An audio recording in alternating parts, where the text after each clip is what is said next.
Me dijo, yo no te puedo estar dando todos los días dinero. Lo que puedo hacer por ti es llevarte a un sitio donde tú vas a conseguir tu propio dinero y es donde yo trabajo. Y me Ok. llevó. Y me llevó a un burdel. Ese burdel era el 5:30. Me vas a decir que yo soy porque soy una mujer libre y ejerzo mi derecho al placer y decido sobre mi cuerpo, entonces soy re. La segunda vez cuando ya fui, cuando el doctor me dijo que me lleve a mi hijo a morir a mi casa, entonces ahí ya yo fui sola y entré sola al burdel. Y ese primer paso dentro del burdel fue, yo renuncio a creer en Dios, porque si creo en Dios, entonces soy pecadora y estoy pecando. Porque yo he sido trabajadora sexual tantísimos años y porque defiendo los derechos humanos de toda la comunidad de las trabajadoras, pero yo ya no estoy en el trabajo.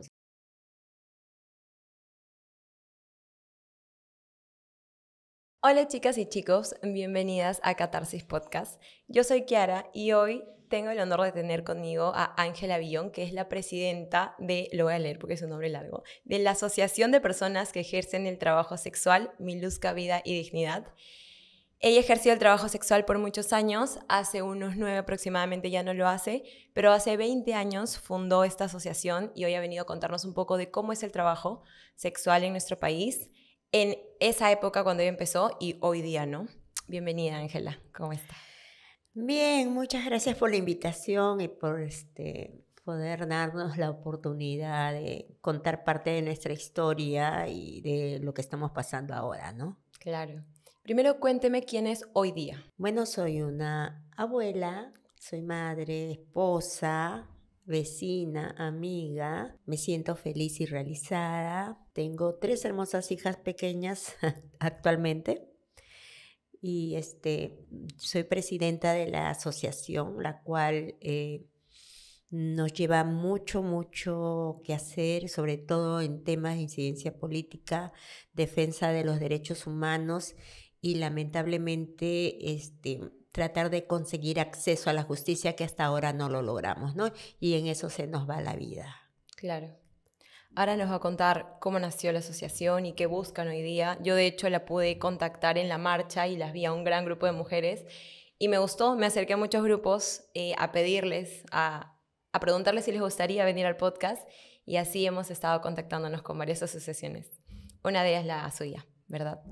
Cuénteme cómo fue su infancia, cómo creció, en qué entorno creció. Ay, ¿qué te digo? Pues la infancia fue muy dura, ¿no? A veces me da pena porque nací, ya pues tengo 60 años, en una época donde había mucho tabú, había como que el rol de mujer tenía que respetarse así, ¿no? A la perfección, muy encasillado como ser mujer y las mujercitas no podíamos ser escandalosas y teníamos que dedicarnos a las tareas del hogar y que cuidado con que faltes el respeto a tu hermanito que es hombre, ¿no? Y entonces tenían privilegios y yo me sentía muy rezagada porque desde muy chiquita siempre he sido muy rebelde.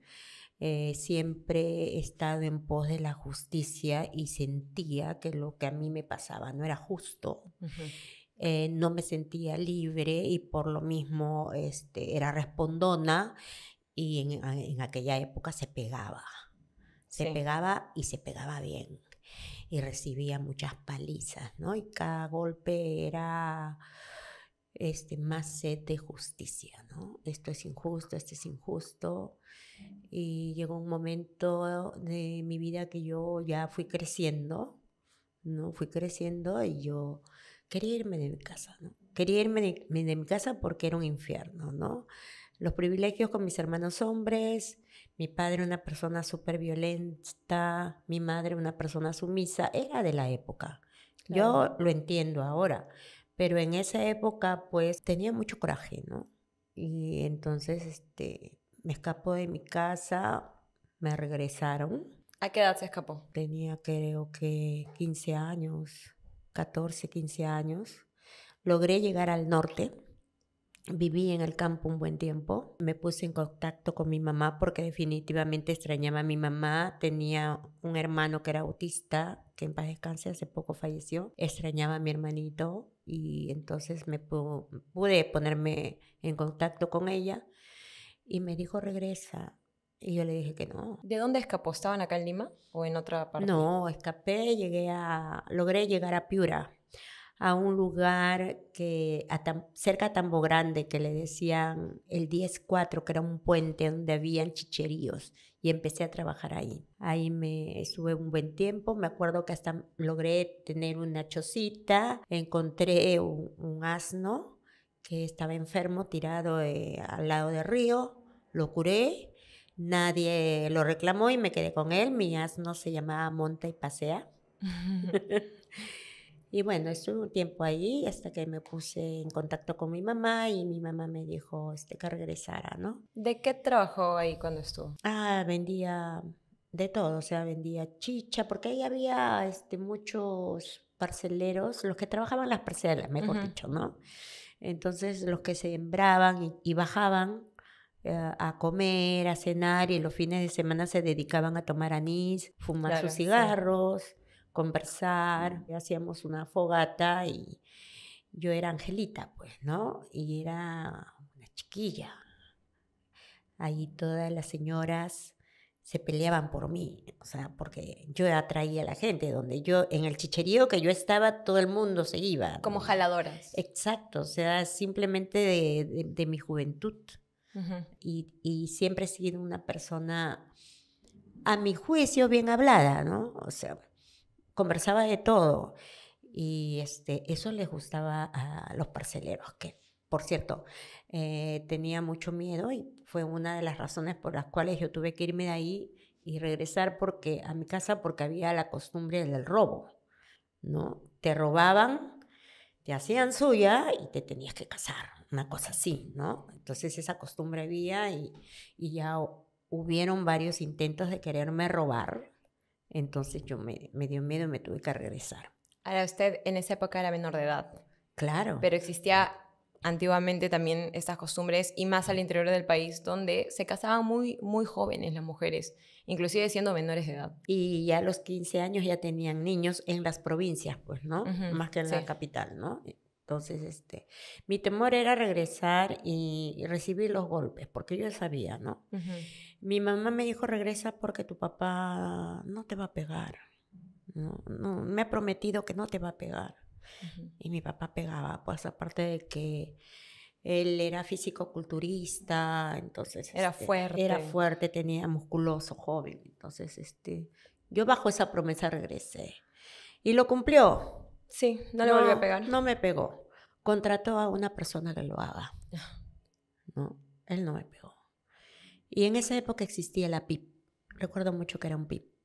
El que me golpeó, me pateó, me tiró al suelo. Llegó un momento en que yo ya perdí el conocimiento. Eso fue porque se escapó. Sí. Cuando volvió, la castigó de esa manera. Esa fue la forma. Wow. ¿No? Fue muy duro.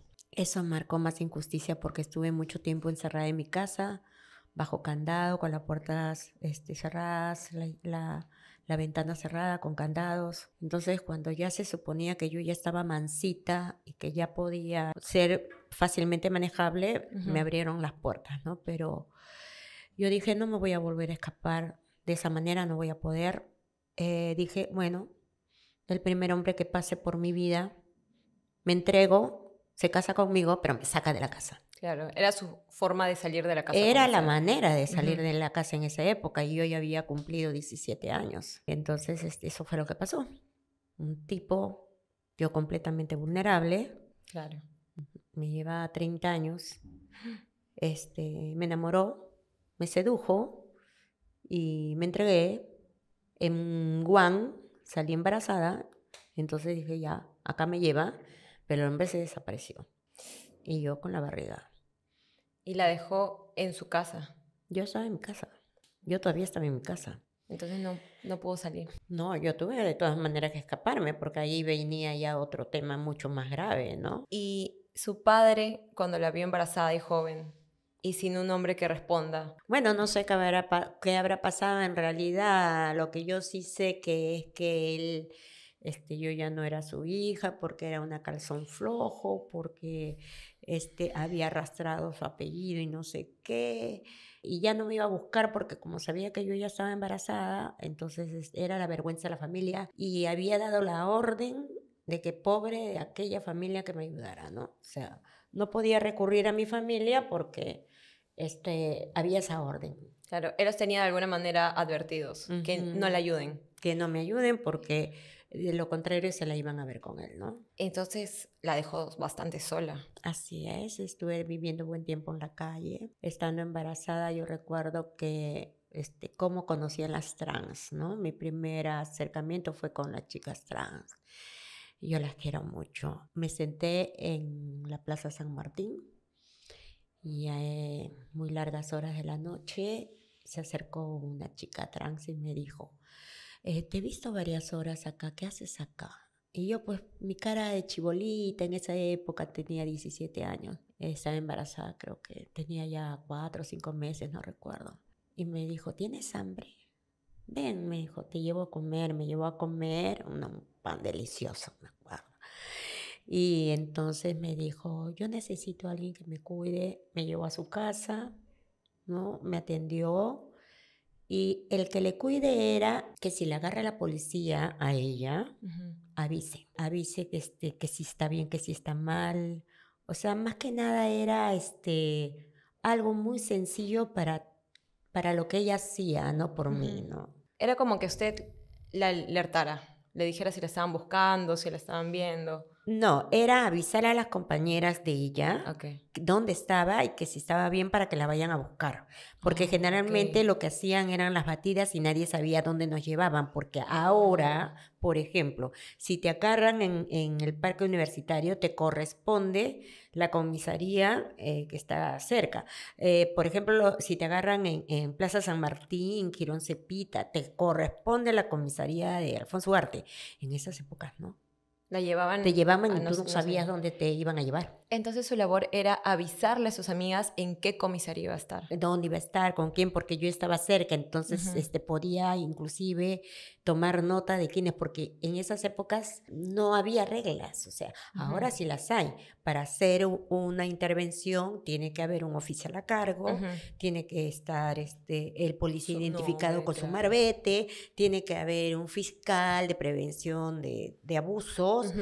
entonces, claro, muchas veces no se cumplen, hacen lo que le da la gana, pero en esa época era mucho peor. Y lo Sí. peor es que te desaparecían, porque ahora el reglamento dice que no te pueden detener más de 4 horas si eres peruano, más de 12 horas si eres extranjero, pero en esas épocas te desaparecían una semana, 15 días, o sea, y había que buscarte por todas las comisarías. Claro. Y quién sabe lo que pasa adentro, porque los policías, pues, buena fama no tienen. Exacto, ¿no? Ahora, Es- usted estaba embarazada y se encuentra con esta mujer que le da la mano. ¿Se llega a mudar con ella? Estuve un tiempo con ella, logré contactarme con mi mamá me alquiló un cuartito porque me dijo, Ok. tú no puedes estar así. Claro, y con un bebé. Y me alquiló un cuartito cerca de la casa donde ya me fui a vivir y ella me llevaba en un tupper escondido de mi papá la comida, pues, ¿no? Claro. Y yo más bien empecé a trabajar vendiendo, me acuerdo, pasteles de acelgas. Me conseguí una canastita, iba a la panadería, compraba mis pasteles y hacía mi recorrido por todo el mercado central y vendía mis pasteles de acelga, pues, ¿no? Así fue que di a luz. Bien joven fue madre por primera vez. Bueno, en esas épocas bien joven, ¿no? Porque ahora haciendo un análisis de las adolescentes que tienen hijos jóvenes, ahora yo veo que tienen hijos a los 13, 14, 15 años, pero en esa época era 16, 17, era pues, ¿no? Yo Sí. di a luz en noviembre, yo cumplí 18 en diciembre, así que justo un mes antes de la mayoría de edad, entre comillas. Bueno, ¿cómo le cambia la vida ser madre? No tenía conciencia de lo que me estaba pasando. Ujú. El estar a cargo de una vida, de un ser humano, y para mí que no tenía experiencia y que tenía muchos miedos, temores y mucha porquería metida dentro de la cabeza porque a mí me criaron de una manera en que Sí, un entorno muy machista, ¿no? me metieron muchas ideas, ¿no? Cosas que realmente me da pena, ¿no? Cómo me malograron mi infancia, pero no sabía cuidar a mi niño. Por ejemplo, yo no sabía que el biberón se tenía que hervir. A lo mucho lo lavaba. Ujú. No sabía que había que cambiarle el chupón tampoco cada mes. No sabía que al niño le tenía que bañar todos los días. No sabía muchas cosas. Mi niño se enfermaba constantemente y era porque yo no le daba los cuidados Ujú. como debería porque tampoco tenía alguien que me oriente. Mi hijo se enfermaba constantemente el estómago, se me escaldaba constantemente. Era terrible y me acuerdo que ahí vino lo que fue en aquella época la primera vez que yo escuché acerca de la corriente del niño fue en el año 82, donde hubo mucho calor, fue en el verano ya del 83 porque mi hijo nació en el 82 y él se enfermó terriblemente grave, muy grave el estómago, entonces no había CIS, no había farmacias como hay ahora. Yo llegaba al hospital porque tenía que ver a mi hijo y el doctor me decía, toma esta receta, cómprale. Y yo no tenía plata. Claro. Pero sí tenía una vecina de la casa de mi madre que yo la veía y tenía un año menos que yo. Ujú. Pero yo la veía a ella súper empoderada, dueña de su vida, que andaba por aquí y por allá, siempre con dinero. Y cuando yo me encontraba con ella, me decía, vamos, te invito, me llevaba al mercado y me invitaba de almorzar. Y yo la veía, ¿no? Y me compraba a veces cositas. Entonces yo me fui a donde ella y le dije, no, mi niño está grave, está en el hospital, no tengo dinero para comprar esta receta y me vio y yo le dije, quiero que me prestes plata. Y me dijo, yo no te puedo prestar plata, me dijo así, porque tú de dónde me vas a devolver. Toma. Y en esas épocas me dio 50 soles, que era un montón de plata. ¿Ya? Me dio 50 soles, me dijo, toma y cómprale la receta de tu hijo. Fui bien contenta, le compré la receta, le llevé las medicinas y al día siguiente cuando voy a ver a mi hijo, el doctor me sale con la misma receta. Y entonces yo le dije, esto ya lo compré. No, señora, usted se lo compró ayer. Esta es la receta de hoy. Entonces fui nuevamente donde mi amiga, nuevamente me dio 50 soles, pero a la tercera me dijo, yo no te puedo estar dando todos los días dinero.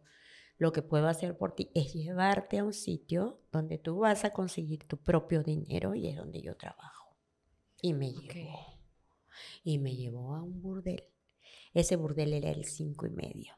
Y ¿Dónde yo quedaba? con todos mis ideas en la cabeza, porque yo había pertenecido a la iglesia católica de las niñas de la Legión de María, y que el pecado mortal y que no sé cuántas cosas, ¿no? Claro, ¿qué pensó cuando entró al burdel por primera vez? No entré No todavía entró. porque me dejó en la puerta y me dijo, yo entro a trabajar y tú esperas a la señora que venga y le dices que quieres trabajar y seguro que te va a dejar trabajar y no sé qué.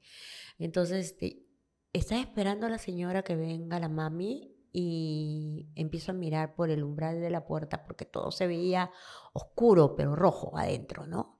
Y empiezo a afinar la mirada y miro, y eran mujeres semidesnudas. Y yo nunca había visto un hilo dental, porque en esa época creo que ni existían los hilos dentales, a lo mucho lo más atrevido era el bikini. Y entonces me asusté tanto que me regresé. Me asusté y me regresé. Pero cuando fui al doctor y me dijo, señora, ¿ha traído la medicina? Le dije que no. Me dijo, señora, entonces ¿sabe qué? Llévese a su hijo a morir a su casa, porque ese espacio que su hijo está utilizando se puede utilizar para un niño que sí se puede salvar. Qué duro. Y yo le dije que no, que yo le traía la medicina. Y me volví al burdel, ya yo solita. Y ya yo entré y hablé con la señora, entré y ya pues empezó mi vida, ¿no? Como prostituta.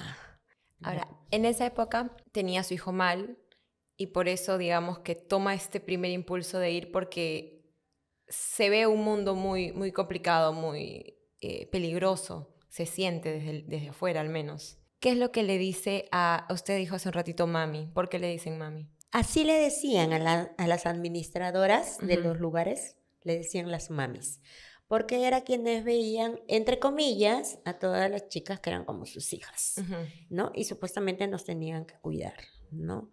Pero más que cuidar era un interés económico, ¿no? Porque tenía que cuidarlas para que puedan trabajar y trabajar bien, ¿no? Claro. Y quedar bien siempre con sus clientes, ¿no? Cuando yo ingresé, la señora estaba muy contenta conmigo porque aparte de que era muy joven y no habían en esas épocas trabajadoras sexuales muy jóvenes, no habían chiquillas. Las señoras eran bastante de edad. Era guapa, era bonita y atraía gente, pues, ¿no? Y había clientela, pues. En este burdel, entonces, todas eran prostitutas. No existía solo las bailarinas. No. Específicamente era un burdel, no era un prostíbulo. Entonces yo recuerdo que la primera vez me contacta un señor muy mayor, ¿no? Y yo había tenido mi niño con una persona que me llevaba más de 30 años, pero yo nunca lo vi. Porque la vez que lo hicimos en un lugar a oscuras y tapadito, porque me tapó, ¿no? Y entonces yo me dediqué a mirarlo porque yo miraba sus gestos. O sea, yo no sentí nada, o sea, no sentía nada, sino que yo estaba muy atenta a lo que estaba sucediendo, pero yo nunca lo vi. Claro, no. En realidad no sabía lo que era un cuerpo desnudo hasta el momento en que entró este señor, por primera vez iba a dar el servicio, ya me habían explicado, mi amiga me había explicado todo lo que yo tenía que hacer. Es más, me dijo, en esa época estaba muy de moda Maradona, me dijo, cuando tú estés en pleno acto, tú piensa en otra cosa, no pienses en lo que estás haciendo. Tienes que trasladar tu pensamiento a otro espacio, a otro lugar. ¿Qué cosa te gusta? Bueno, le digo, a mí me gusta el fútbol y me gusta cómo juega Maradona. Entonces piensa en Maradona. Me dice, piensa en los goles de Maradona. Y eso es lo que hacía. Pensaba en los goles de Maradona. Pero ¿qué pasó? Que cuando el señor entró al cuarto, lo primero que hizo fue empezar a desnudarse. Yo estaba sentada en la cama y toda asustada, ¿no? Y cuando se quita la ropa, primero su camisa, y le veo toda su piel, ya pues un señor medio anciano, ya pues su piel flácida, sus pechos caídos, y después se quita el pantalón y le veo todo pues su cuerpo, y yo ¡ah!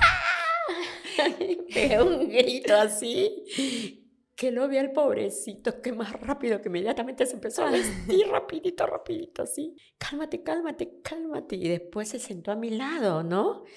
Y me dijo, ¿es tu primera vez? Y yo le dije, sí, pues, ¿no? Y me dijo, bueno, vamos a conversar, tú tranquilízate, cuéntame qué te pasó. Le conté la historia de mi vida, me empezó a preguntar acerca de mi familia, de mi papá, de mi mamá, de mis hermanos, de cómo había tenido el bebé. Le conté que el bebé estaba en el hospital y no sé cuánto. Y nos pasamos toda la noche y me pagó toda la noche. Era, amable, me ¿no? acuerdo, 50 soles cada media hora el servicio.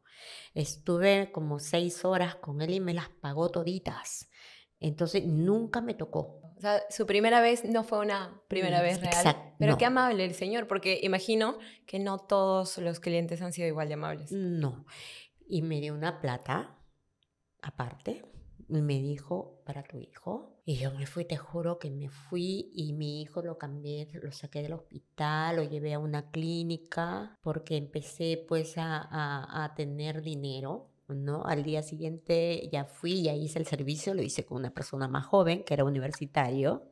Entonces ya como que la situación cambió. Empecé a tener dinero, pues empecé a tener dinero, y dinero en el acto. O sea, yo necesitaba el dinero ya mismo, porque tenía que comprar medicinas, no solamente lo cambié a la clínica, sino tenía para las medicinas, tenía para comprarle ropa. Mi hijo dormía en una cajita de leche, le compré una cuna, le compré colchón, le compré su coche de paseo, le compré juguetes. Claro, ¿no? la inmediatez del dinero también era importante. El claro, diario. o sea, ya teníamos una vida digna.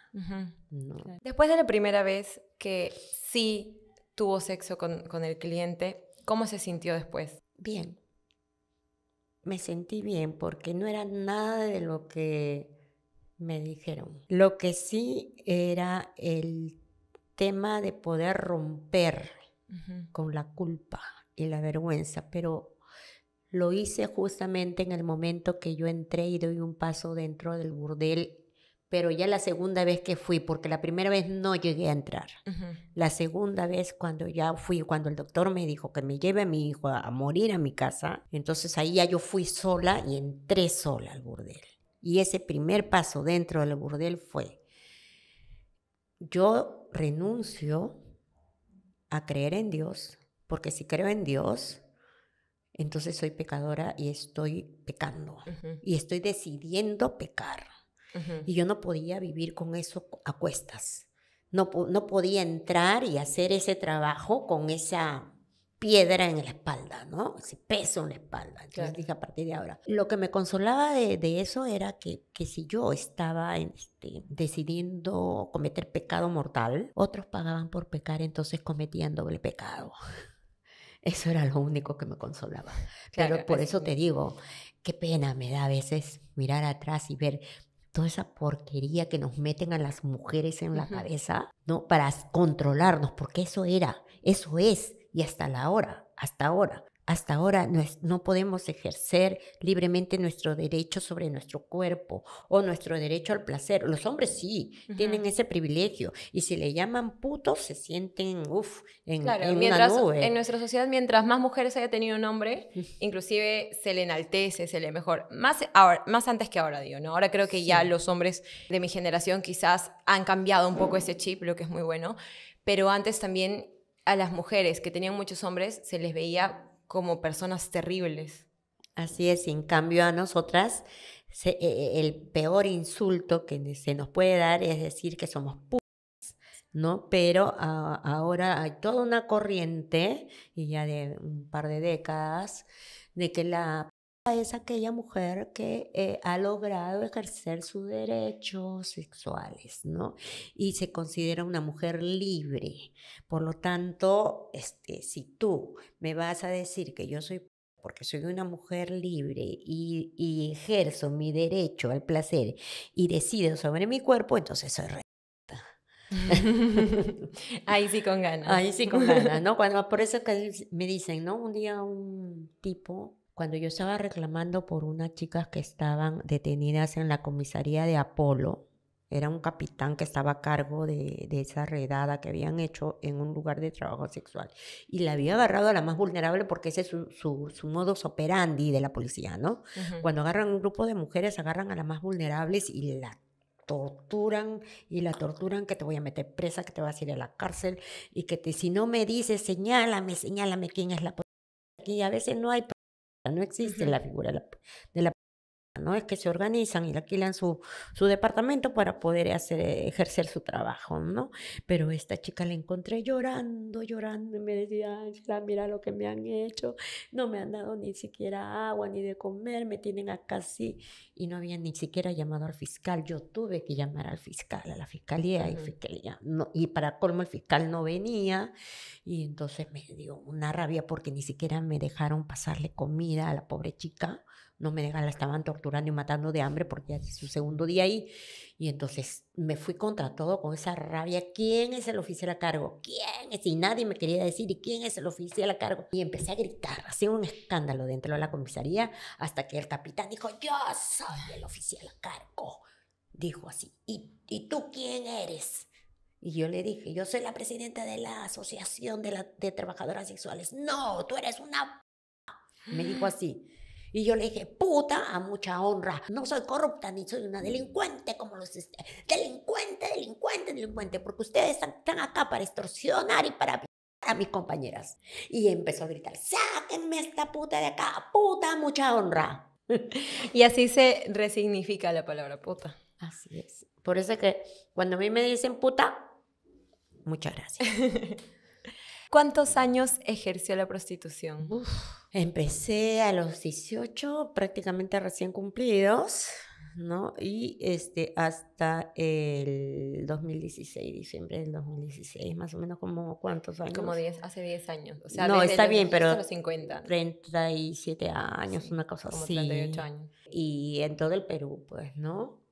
Y bueno, tuve algunos viajes a otros países, pero no lo hice porque tenía mucho miedo. Me daba miedo, ¿no? Si en Perú nomás me daba miedo, que será pues Claro. en otros países, ¿no? Y en Perú me daba miedo porque si bien es cierto, en las épocas que yo trabajé no había las mafias que hay ahora, que Ujú. existen ahora, pero siempre han habido las mafias de malos elementos policiales que siempre han cobrado cupo, han extorsionado, han violado a las trabajadoras sexuales, las violaban.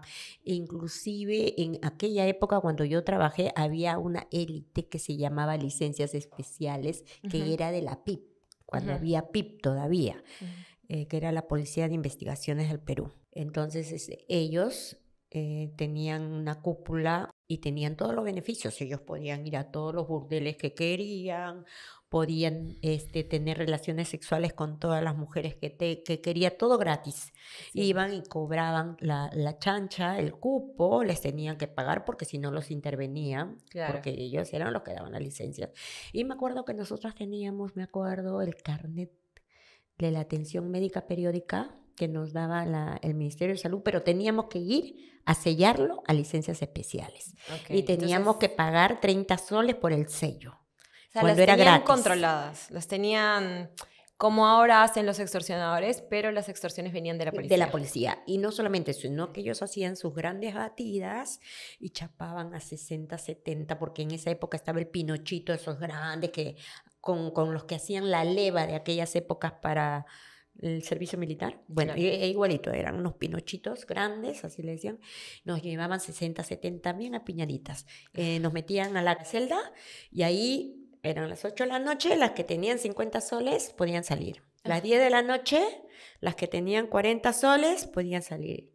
Las 2 de la mañana, los que tenían 30 soles y Iban así. bajando las tarifas. Así, hasta que amanecía 8 de la mañana, la que tenía 5 soles se podía ir. La que no tenía nada se quedaba. Y eso era también, imagino, para liberarlas para que vayan a trabajar. O sea, la que tenía más dinero salía antes y la Pero, que no tenía dinero se quedaba. pero no dejaba de ser extorsión, Por pues. supuesto, claro. No ¿Y a dejaba. quién Y acusas si la todo, policía es la que te lo está haciendo? exacto. Y todo ese dinero iba a los bolsillos, pues, de los oficiales Ellos, claro, que estaban a cargo. claro. ¿Cómo funcionaba en esa época, en los 80s, 90s, la prisión en Lima? Habían muchas matriarcas, ya, porque eran estas viejas que habían trabajado durante muchas décadas en las calles Ujú. y que al envejecer empezaron a enfermarse y obviamente ya tuvieron que dejar de trabajar, pero eran mujeres como que muy avesadas y se apropiaron de las calles, eran sus calles. Ok. Entonces toda aquella que quería trabajar ahí tenía que pagarles a ellas.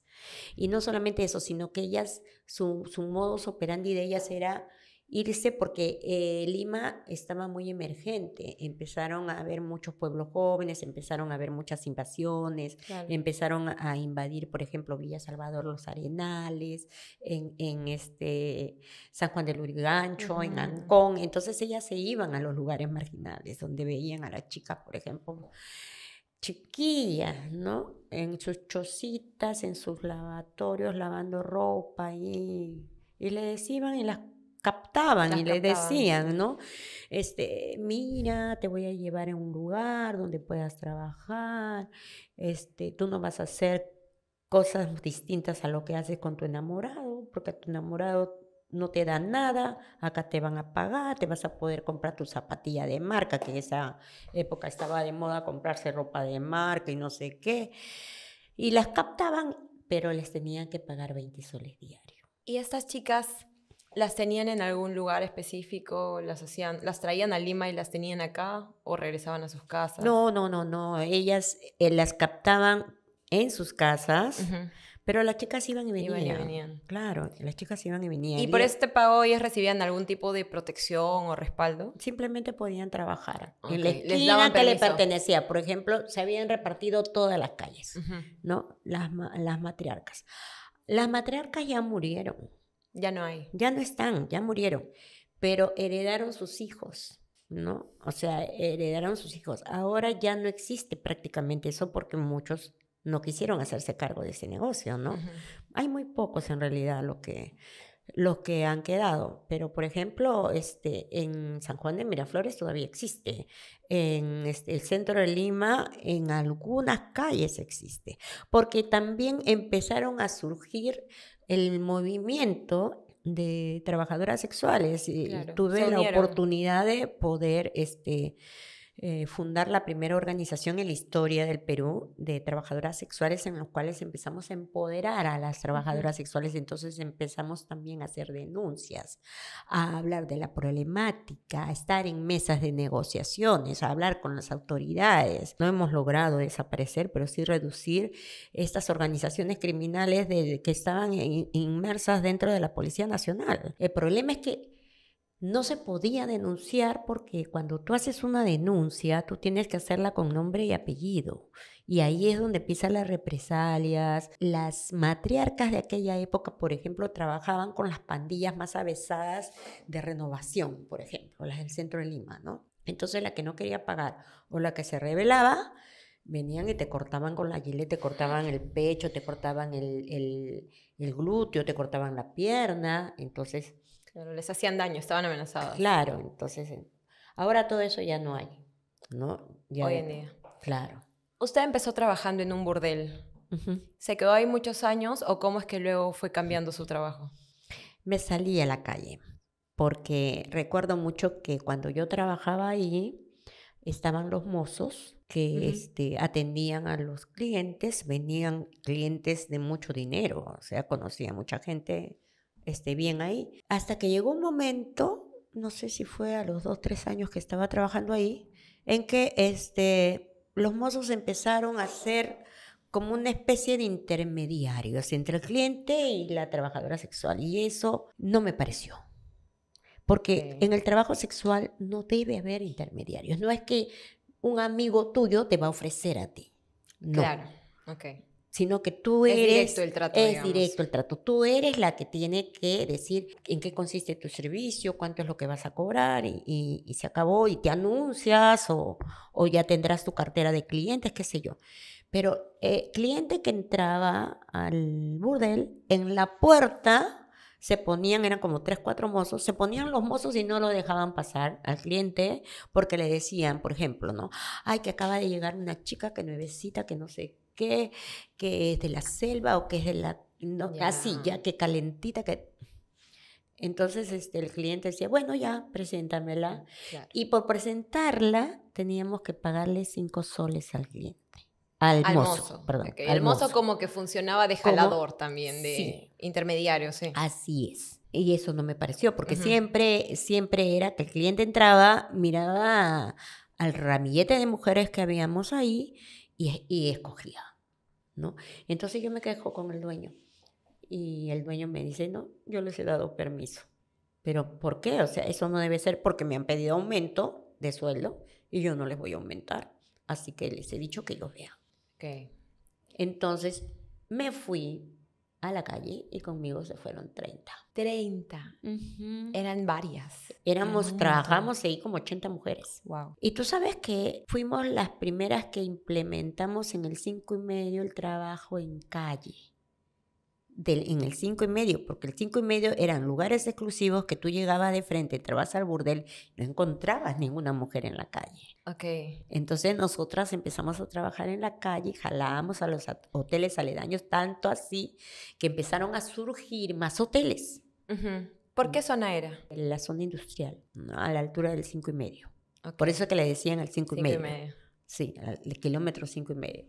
Ya todo eso desapareció, ya no existen los burdeles, ahora solamente hay laboratorios y he pasado por ahí las calles completamente distinto, ¿no? Completamente Ujú. distinto. Pero bueno, la situación era de que nos mandaba, el dueño pagaba a la policía para que hagan la batida y nos lleven, porque no le convenía. Claro, estaban Porque logrando su negocio. claro, porque venían los clientes y Ujú. obviamente me veían, hola, Hola, Jennifer era mi nombre de batalla en esa época.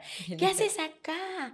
Ay, le digo, ahora estoy trabajando afuera porque no solamente me conviene a mí, sino también a ti porque te llevo a un hotel bonito Ujú. y ya no nos van a tocar la puerta cada 20 minutos, podemos estar más tiempo y ta, y el hombre feliz porque nos íbamos era el hotel en esa época, Novela Trabanco, me parece que era el dueño.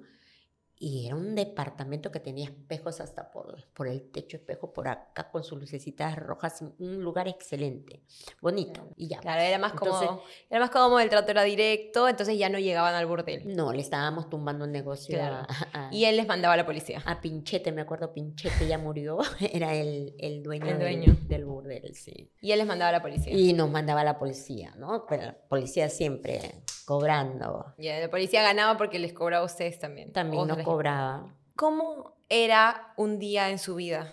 ¿Cómo era su rutina normal? Porque, no sé, la gente pensará muchas cosas, pero usted tenía un hijo, lo llevaba al colegio, de ahí se iba a trabajar, ¿cuáles eran los horarios de trabajo? Bueno, yo ya había tenido 3 hijos, entonces lo que yo hacía era irme a trabajar, generalmente los dejaba ya durmiendo para irme más tranquila, los acostaba, me dejaba durmiendo y estaba llegando a las 11 más o menos de la noche a mi trabajo, a mi esquina, ¿no? A mi esquina. Y entonces ya trabajaba más o menos hasta las 5:30 de la mañana, 6 de la mañana máximo, y de ahí ya me iba de frente a la panadería de mi casa a comprar la leche, el azúcar, el pan, el queso, el yogur, y ya me iba con todo eso para ya darle desayuno a mis niños para que se vayan al colegio, ¿no? Claro. Y una vez que se iban al colegio, ya yo me echaba a dormir. Tenía horario invertido. Sí, y lo tuve por muchos años. Me fue muy difícil. Hasta ahora tengo problemas para dormir. Claro, se acostumbró ya a otro horario. Otro horario, sí. Después de su primer hijo tuvo otros 2 hijos. ¿De quién fueron estos hijos? ¿Se enamoró otra vez o por ahí que fue, no sé, alguna noche de pasión? ¿Cómo nacen Una estos noche 2 hijos? de copas, una noche Una loca. noche de copas. No, lo que pasa es que yo la primera vez que estuve con alguien, yo lo tuve por una desesperación. En Claro. realidad no estaba enamorada, no, pero sí tuve un enamoramiento, el gran amor de mi vida, entre comillas, ¿no? Porque en esa época fue la primera vez que me enamoré, ¿no? Entonces, ¿tú qué piensas, no? Claro. Y el gran amor de mi vida y todo lo demás. Pero un hombre machista igual, ¿no? O sea, no quería que trabaje. Al final se dio que yo trabaje, pero me cuidaba al mínimo, o sea, hasta me revisaba la ropa interior, o sea, era raro, pues, ¿no? Ujú. Y él decía que era porque me quería mucho, no es que te quieren mucho, Ujú. en realidad no es, sino es una obsesión, es un control, es como que una apropiación de ti que hacen, ¿no? Entonces, pero en esa época yo no lo veía así, ¿no? Ah, sí, pues me quiere mucho. Entonces, pero llegó un límite, ¿no? Un límite porque él no quería a mi hijo. Y Al mi mayor. hijo en esa época pues era un niño, pues, ¿no? Estaba por los 2 añitos, ¿no? Y un día se le escapó mi niño, pues, ¿no? 2 años, ¿no? Él estaba ahí y se le escapó y le dijo papá. Y él Ok. volteó y lo miró con una caraza y con una actitud muy malo. Le dijo, yo no soy tu papá. Ay. Y mi hijo lo miró como traumado, sus ojos se llenaron de lágrimas y yo dije, no, nada que ver. Y termino con él y termino con él y termino y fue casi imposible terminar con él. El hombre se arrastraba, amenazaba con matarse y yo decía no, y no, y no, y no. Hasta que logré, tuve que mudarme para que no me encuentre, me escapé, me mudé y entonces me doy cuenta que estaba embarazada. Obviamente no se lo dije, porque si no iba a ser terrible. El problema fue que me encontró de casualidad cuando yo ya estaba como 6 meses y medio más o menos de embarazo Ujú. y se me notaba ya el embarazo, me encontró en el carro y entonces me siguió para ver dónde vivía. Yo me doy cuenta que él me estaba siguiendo, cruzando un parque, me doy cuenta, lo desvié todo y me abordó y me dijo, ese hijo es mío, de frente. Y yo le decía, no, no, no, no, y sí que es mi hijo y ahora te vienes acá, que no sé cuánto, que por aquí, y te he dicho que no, y te he dicho que no, y en eso le dije, suéltame, suéltame, y él me suelta, y ¡pum!, me voy al suelo sentada, Uy. y se me rompe la fuente. Ya aún no estaba terminando el embarazo. No, sí, recién iba a cumplir 7 meses, tenía 6 meses y medio, 6 meses, 3 semanas, una cosa así. Me fui al hospital, o sea, él tuvo que llevarme al hospital, me tuvieron que hacer la cesárea, mi bebé estuvo en la incubadora y todo, o sea, me hizo mucho daño, ¿no? Y aún así, pues él sabía que esa niña era su hija porque se dio cuenta, pues, ¿no? Que era su hija y estuvimos un año en el tira y jale de la bebé. Se la llevó, me la robó. Mandó a sus hermanas, mi niña tenía creo que 3, 4 meses. Mandó a 2 de sus hermanas que me golpearon, me pegaron, me arañaron la cara y se llevaron a la niña. ¿No? Yo tuve que hacer lo mismo, pero ya cuando mi niña cumplió un año, porque yo ya no sabía qué hacer, y tuve que hacer lo mismo, ¿no? Hacer guardia, contratar a gente para regresarme a la niña. O sea, fue terrible, fue terrible. Y después de eso ya yo no confiaba en los hombres. Tenía mucho miedo. Pero igual encontré a una persona que era bien calmada, bien tranquilo. Ya hace poco murió. Me llegué a casar con él, tuve un hijo, mi tercer hijo. Pero era conformista. Era su problema que era conformista, era muy pausado, siempre paraba en pausa, ¿no? Me empezó a dar una vida muy miserable en el aspecto económico, porque eso sí, adoraba a los niños, ¿ah? Mis hijos lo adoran, siempre ha sido su padre, ¿no? ¿Por qué se casó con él, seguro? Porque mis hijos se sentían bien con él. Claro. Y él les daba mucho cariño, mucho juego, mucho tiempo. Como yo puedo decir ahora, era una madre, era la madre de mis hijos. Porque como yo asumí un papel muy de trabajo, que todo lo veía trabajar y de proveedora, él se convirtió en la mamá de mis hijos. Entonces los mandaba al colegio, le hacía las trenzas a mi hija, les planchaba la camisa, les ponía almidón al cuello, estaba al pendiente de que se bañen, que estén limpios, que hagan las tareas. Entonces se volvió la madre. Este tercer hombre, digamos, de su vida, ¿no? Con el que tiene su tercer hijo, él sí no encontraba un problema en su trabajo. No. El segundo sí, entiendo, porque era machista. Aceptaba mi trabajo, me permitía trabajar. El problema era de que yo llegaba a mi casa con las cosas, con el pan, con la leche, todo, ¿no? Lo dejaba ahí, él se dedicaba ya a darles el desayuno y mandar a los niños al colegio y yo me iba a dormir. Claro. Entonces resulta que comprábamos comida del comedor popular, me acuerdo. Entonces ya yo no necesitaba levantarme a cocinar. Él se ocupaba de decir a los niños, no, shh, no hagan bulla, su mamá está durmiendo. Entonces mi hija un día me contó, ya grande, adulta, me dijo, mamá, yo me acuerdo de que yo en mi niñez lo que yo percibía de ti era un bulto grande encima de la cama, tapada como una colcha, y mi papá me decía, no hagas bulla porque está tu mamá. Ah, ya, ese bulto grande es mi mamá. O sea, sí lo percibía porque así se volvió, o sea, fue raro, realmente, ¿no? No teníamos muchas salidas porque tenía mi tercer hijo que tenía problemas, no sé cómo se llama el problema que él tenía, pero no podía estar dentro de mucha gente, se ponía muy nervioso. Tenía ansiedad social. Algo así, ¿no? No podíamos salir porque él siempre se quería quedar en casa y yo no lo podía dejar en casa porque era un niño pequeño, podía pasar cualquier cosa, entonces casi no salíamos, ¿no? Muy rara vez. ¿Cree usted que se casó con este hombre más para darle un padre a sus hijos que para que sea un esposo? Sí, más que nada porque me facilitó la vida, me cuidaba a los niños, pero yo no sentía que lo amaba, que lo quería, pero sí, obviamente que sí lo quería, pero no es que, eso, no. Pero todo cansa, lo que me cansó de él fue que no se le daba por trabajar. No tenía ambición. No tenía ambición, o sea, seguíamos viviendo en una casa de esteras, no esteras, ya, por lo menos habíamos progresado y teníamos Eternit.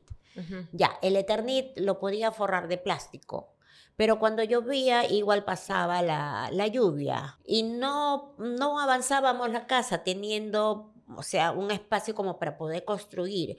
No teníamos piso, no podía tarrajear porque no nos alcanzaba. Los niños estaban en el colegio, había gastos. Entonces, y él, entonces eso me cansó. Vivir así me cansó. Y él me decía, tú eres ambiciosa. Pero no es malo ser ambiciosa, está bien, quiero ambicionar, vivir mejor, en una casa mejor, tener hasta un carro, ¿por qué no irnos de paseo con los niños? Y eso no está mal. pero él lo veía como que yo era ambiciosa y estaba mal, ¿no? Y entonces, él súper conformista. Me divorcié, no me divorcié en realidad, me Se separó. separé, ¿no? Y justo cuando hace poco, estuve a punto de conseguir el divorcio, que lo conseguí, al mes falleció. ¿Cómo es la vida, no? Pero bueno, así fue que tuve a mi tercer hijo. Después tuve a mi cuarto hijo, conocí a su padre, era mi cliente, lo tuvimos en realidad no planeado, fue un casual, no que se rompiera el condón, no hubo condón, no sé cómo fue la cosa que salía embarazada. Él no sabía que tenía un hijo conmigo hasta que me encontré con él a los 2 años que él tenía el niño y le dije, ¿no? Tenemos un hijo y se lo dije porque yo tenía que operarme, una operación muy, muy difícil, tenía miedo de no salir viva de la operación y que no se supiera, claro, ¿no? Porque el niño, por haber nacido dentro del matrimonio, tenía el apellido de mi esposo, pero en realidad no era su padre, ¿no? Y entonces eso... Ya estaban separados. Ya estábamos separados, eso fue muy, muy problemático. Sí. Pero separados de cuerpo, en el sentido que vivíamos en la misma casa, pero no dormíamos juntos. Claro. ¿No? Entonces, de hecho, hay muchas parejas o muchas familias que conviven lo mismo. Hacen eso, ¿no? Algo así, porque de todas maneras él miraba a los niños, ¿no? Pero él firmó a este cuarto hijo. Lo firmó, obviamente. Y además, así hubiera querido el papá firmarlo, no iba a poder. Y además el papá ni sabía. Sucedió en un servicio. Entonces, yo no sentía tampoco que tenía obligación porque no debió pasar, ¿no? Pero cuando pasó lo de mi enfermedad, yo decidí buscarlo porque era un cliente y yo sabía dónde trabajaba, dónde vivía, era un cliente de años. Y entonces el hombre se asustó y dijo, no, yo no quería siento hacerse responsable. que yo tenga ninguna responsabilidad, pero la curiosidad me mata, me dijo así, y quiero conocerlo y sobre eso, sobre conocer al niño, voy a tomar una decisión. Y lo conoció, o sea, yo lo llevé, mi niño tenía, pues, ¿qué te digo? Casi 2 años, año y medio, todavía ni siquiera dejaba los pañales. Y lo miró, derecha, izquierda, para arriba, para abajo, así, lo cargó, así, lo miró. Después lo dejó otra vez ahí y me miró y me dijo, sí te creo que es mi hijo. Se parecían quizás. Le encontró todos los lunares que tenía la familia. Por eso lo estaba revisando. Sí, lo estaba revisando los lunares. Me dijo, a partir de ahora vas a venir una vez a la semana y yo te voy a dar un dinero para ayudarte con el niño, pero más nada. No pienses que vas a tener una relación conmigo, que tú encima que eres, porque yo le llevaba 5 años. Eres mayor que yo, eres prostituta, tienes otros hijos, yo soy soltero. No. Por si acaso no te vayas a hacer ilusiones ni nada por el estilo. Ya, no hay problema, ya. Bacán, ahí nomás. Todos los viernes yo iba al parque cerca de su trabajo, tal hora, él venía, me traía, me acuerdo, un costalillo, porque él era frutero, trabajaba en mercado de frutas. Entre un montón de frutas. Me daba fruta, me daba la semana y lo miraba un ratito al bebé, le hacía cariñito, jugaba, chao. Hasta que pasó lo que pasó. Un día vino y me dijo, ¿sabes qué? Le dije a mi mamá que tengo un hijo. Y mi mamá me ha dicho, tráelo. Así que, ¿te parece si vamos un ratito? Acá al puesto está mi mamá para que lo conozca. Yo no le he dicho quién eres tú, por si acaso.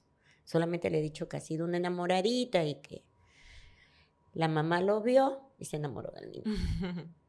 Entonces, la mamá muy dura, muy, muy dura, una señora de mucho carácter. Me dijo él, no, de ahora en adelante mi familia ya sabe que tengo un hijo, entonces ahora yo quiero verlo al niño. Y quiero que me lo traigas y que me lo dejes. No, lo siento mucho, no se puede. Si tú quieres, seguimos así. Ya me había operado, yo ya estaba bien, entonces ya me sentía fuerte, no me morí, adiós, gracias. Y entonces le dije, si tú quieres seguimos así, si no, hasta ahí nomás, lo dejamos. Además el niño ni siquiera tiene tu apellido. Sí. Ya, entonces dijo, si yo quiero seguir viendo al bebé, entonces si tú quieres ver al bebé, va a ser con mi presencia. Con sus condiciones. Y sí, no te lo voy a dejar nunca solo. Entonces, así fue que empezamos a salir los 3. Y en ese salir, Me empezó a preguntar cosas, empezó a mirar cosas mías y no sé cuánto, hasta que el hombre terminó recontra enamorado. Yo dije, bueno, le voy a dar una oportunidad por mi niño y no sé cuánto, que esté con su papá y no sé cuánto, pero no duró mucho porque yo no estaba enamorada de él y él se dio cuenta. No duró mucho. Él se enamoró y usted nunca se Yo enamoró de él. nunca logré enamorarme de él, no pude. Entonces, él sufría más que yo, obviamente. Yo sufría porque de ver su sufrimiento de él. Claro. Porque él venía y quería besarme y yo, De no ser correspondido. sí, él quería tocarme y yo, o sea, no era vida, ¿no? Terminamos separándonos y ya después con el tiempo, ya mucho tiempo, no, mucho tiempo, yo estando trabajando en el Botecito. ¿Qué es el motecito? El Botecito es un burdel en el Callao que lo adoro, lo quiero porque ahí conocí al hombre con el cual ahora me casé, ¿no? Estoy casada. Yo creo que ahí ya yo, no sé, me volví loca. Justo le iba a preguntar, ¿alguna vez se enamoró de un cliente? No sé si su esposo empezó siendo un cliente o lo conoció de otra manera. El que fue mi esposo fue mi cliente. Lo conocí en Chiclayo. Su primer esposo. Mi primer esposo, el que es padre de mi tercer hijo. Ok. Después tuve mi otro hijo que también fue mi cliente, pero no me enamoré de él. No se enamoró. Y de ahí estuve con este cliente, lo conocí como cliente en el Botecito, ¿no?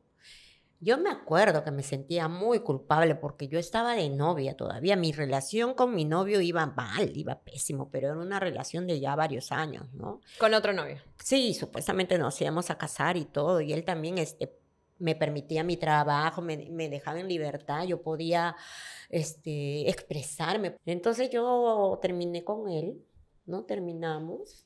Yo hasta ahora lo quiero mucho porque yo recuerdo que cuando yo me separo de él, me dice, yo sé que tú vas a volver a putear, porque como terminamos ya no me iba a dar el dinero. Usted dejó de trabajar un tiempo porque le daba dinero. Sí.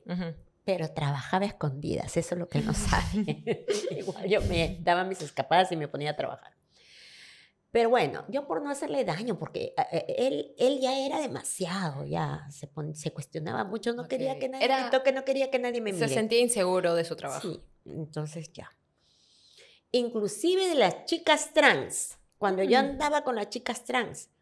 Era celoso. Celosísimo. Pero son chicas, son mujeres. Yo puedo estar con las chicas trans, pero en su cabeza era biológicamente hombres. Y por lo tanto también se sentía inseguro, ¿no? Entonces, bueno, lo que sucedió fue que él me dijo, tú vas a volver a trabajar en eso. Yo no quiero que tú hagas eso. De todas maneras, quiero ayudarte porque él es padrino de mi tercer hijo. De mi cuarto hijo. Entonces, me dijo, yo te voy a ayudar a pagarle porque era caro, me acuerdo que quería él estudiar música y en esa época no era universidad, era el conservatorio. Ahora ya es universidad de música. Entonces había que pagarle los profesores y los profesores me cobraban 100 soles la hora y ta. Entonces, él me ayudó esos 2 años que mi hijo se preparó porque en la primera no la agarró. Recién la agarró en la segunda. Hasta ese día él me ayudó esos 2 años para ayudarme a pagar la educación de mi hijo, que por eso yo lo quiero mucho y hasta ahora hay nos cariño, vemos, hay cariño, pues, ¿no? La situación fue que cuando yo conozco a mi esposo, me vuelvo loca y me sentía muy, muy mal porque yo estaba de novia con otro señor y entonces yo recuerdo que todos los sábados él iba, el que es mi esposo ahora, él iba, ¿no? Entonces, a veces mi novio me decía, no vayas a trabajar un sábado, quédate conmigo, vamos a pasear, vamos a hacer eso, el otro. No puedo dejar de ir a trabajar, y menos sábado. Los sábados son mejores días, pues no, viernes y sábado son los mejores días para trabajar. Pero no, era porque me iba a ver con el otro. ¿Y qué pasó? Que un día, dándole el servicio al que ahora es mi esposo, ya pues sucedió lo que tenía que pasar, pues, ¿no? Me sentí ¿Se enamoró? Mujer, me sentí en las nubes. Y yo lo veía a él, a mi esposo, como un hombre hasta ahora. Él es un hombre sumamente tranquilo y hasta a veces, ¿no? Introvertido. Tiene un carácter muy fuerte también. Entonces, yo decía, un hombre así, yo nunca me voy a enamorar. Yo tengo que enamorarme de un hombre así, como que uno encuentra su perfil, su Claro, príncipe busco azul, un estereotipo. y nunca encontré ese hombre. Nunca lo he conocido hasta ahora. Al hombre que yo dentro de mi cabecita Se me imaginaba. imaginé, ¿no? Lo máximo que se acercó fue el del cual me enamoré y que es mi esposo ahora, ¿no? Justamente yo lo dejé de ver porque me sentía mal, ¿no? Yo estaba de novia y lo dejé de ver y decido dejar de trabajar. Eso fue en el 2016. Decido dejar de trabajar porque ingreso a la universidad, empecé a hacer ya, meterme a la política, a meterme más en la organización, soy consultora internacional ahora, hago proyectos, entonces tomo una decisión de ya no trabajar. Entonces ya en eso me Claro. demandaba demasiado tiempo y yo necesitaba hacer otras cosas, ¿no? Mi proyecto fue distinto, cambié prácticamente, mi proyecto fue distinto. Entonces yo dejo Claro. de trabajar y lo dejé de ver, corté relación con todo, porque yo tenía mis clientes en el Facebook, yo tenía el personal, el familiar y el de los clientes. Entonces corté, cerré la cuenta, cerré esto, cerré lo otro, borré números telefónicos de los clientes, todo desaparecí de los clientes. Ok. Ya empecé a meterme en proyectos, a hacer consultorías, empecé a trabajar de otra manera. La cuestión es que estaba relacionado mi trabajo a hacer incidencia política dentro de la organización para que la organización empiece a surgir, porque quería meterle más a la organización, ¿no? Y desarrollar inclusive ya un área administrativa que no teníamos, un área de asesoría legal, inclusive Claro. psicológica, hacemos olla común, hacemos capacitaciones, o sea, ya Ya dentro empezar del a hacer marco de más proyectos. activismo del que yo estaba haciendo. Exacto, ¿no? Entonces, a los 4 meses que yo renuncio, descubro que mi novio me era infiel. Y me dolió tanto, tanto. Nunca había sentido un dolor por un hombre. Nunca. Nunca Tuve había varios roto el corazón. novios, varias rupturas, tuve esto, como si nada. Y ahí sí me dolió. Y me dolió porque yo puse de mi parte, porque yo le di ganas, le di energías y sobre todo le di tiempo a esa relación. Me dolió todo el malgasto que hice de mi vida. Inclusive hasta lo defendía. Y me dio Se decepcionó. tanto dolor y frustración justamente por la decepción que tuve, que era un hombre que no valía la pena, y es más, era un monstruo por todas las cosas que me enteré. Estaba con un monstruo. Y entonces dije, no, corté de llano, corté, lloré, me deprimí, hasta bajé de peso. Dije, con los hombres nunca más, ahora sí, nunca más. 1 año, exactamente 1 año estuve así, sin ningún hombre. No permitía que nadie me enamore, no permitía que nadie se me acerque. Estaba hasta acá de los hombres. Hasta que un día hubo una campaña porque, mira que no recuerdo exactamente por qué fue la campaña, pero la cuestión fue de que la habían censurado a una compañera porque había mostrado los pechos. O sea, nuestros pechos están tan feminizados que prácticamente son censurados. Ah, los Blu-rayan, sí, los censuran. Nos Siempre censuran los los censuran. pechos. En cambio, los pechos de los hombres, no. Sí. O sea, Cuesta. acá no hay igualdad. No hay igualdad de género ni nada. Y los pechos no tienen por qué ser censurados porque es más, es la fuente del alimento del ser humano. O sea, deberían ser adorados, ¿no? Qué sé yo. O sea, yo estoy muy orgullosa de mis pechos caídos, como sea, pero están mis pechos. Y entonces me dio mucho coraje, ¿no? Y entonces ya estábamos dentro de una corriente feminista y nos pusimos de acuerdo para todas mostrar nuestros pechos. Y yo me saco la foto de mis pechos y los pongo en el Facebook. ¿Y qué tú crees? Me cerraron el Facebook y me castigaron 15 días por mostrar los pechos en el Facebook. Sí, también lo censuran por ahí. Así es. Pero yo tenía un Facebook que lo había cerrado en el 2016, que eran de mi De sus mis clientes. clientitos. Ay, no, dije, le voy a sacar la vuelta. Voy a abrir ese Facebook y voy a publicar a través de ese Facebook, en mi otro Facebook, y así dije, sí. Y que abro el Facebook y ¿quién crees que fue el primerito que me habla? Su esposo. Mi esposo. Y todavía me pone ahí. Hola, ¿te acuerdas de mí? Y yo dentro de mí pensando, ¿no? ¿Cómo no me voy a acordar de ti, maldito? Si con él era, pues, ¿no? Que yo me sentía tan bien y todo. Y entonces me dice, ¿podemos vernos? Y yo le digo, sí. ¿Cuándo? Mañana. O sea, ya, pues no, ya. Y yo le digo, yo estoy a partir de las 5 en tal sitio. Ah, me dice, pero yo salgo de trabajar y no sé cuánto, nos vemos a las 8. Ya, perfecto, a las 8. Él llega a las 8 y yo estaba con mi botella de cerveza ahí porque yo siempre compraba una botella de cerveza que nunca tomaba. Compramos una cerveza helada. Y le dije, no. Me dije, ¿no quieres? No, no quiero. ¿Qué quieres? Que nos vayamos, vámonos. Ah, ya, lo agarré. Yo lo agarré de la mano y lo jalé y me lo saqué.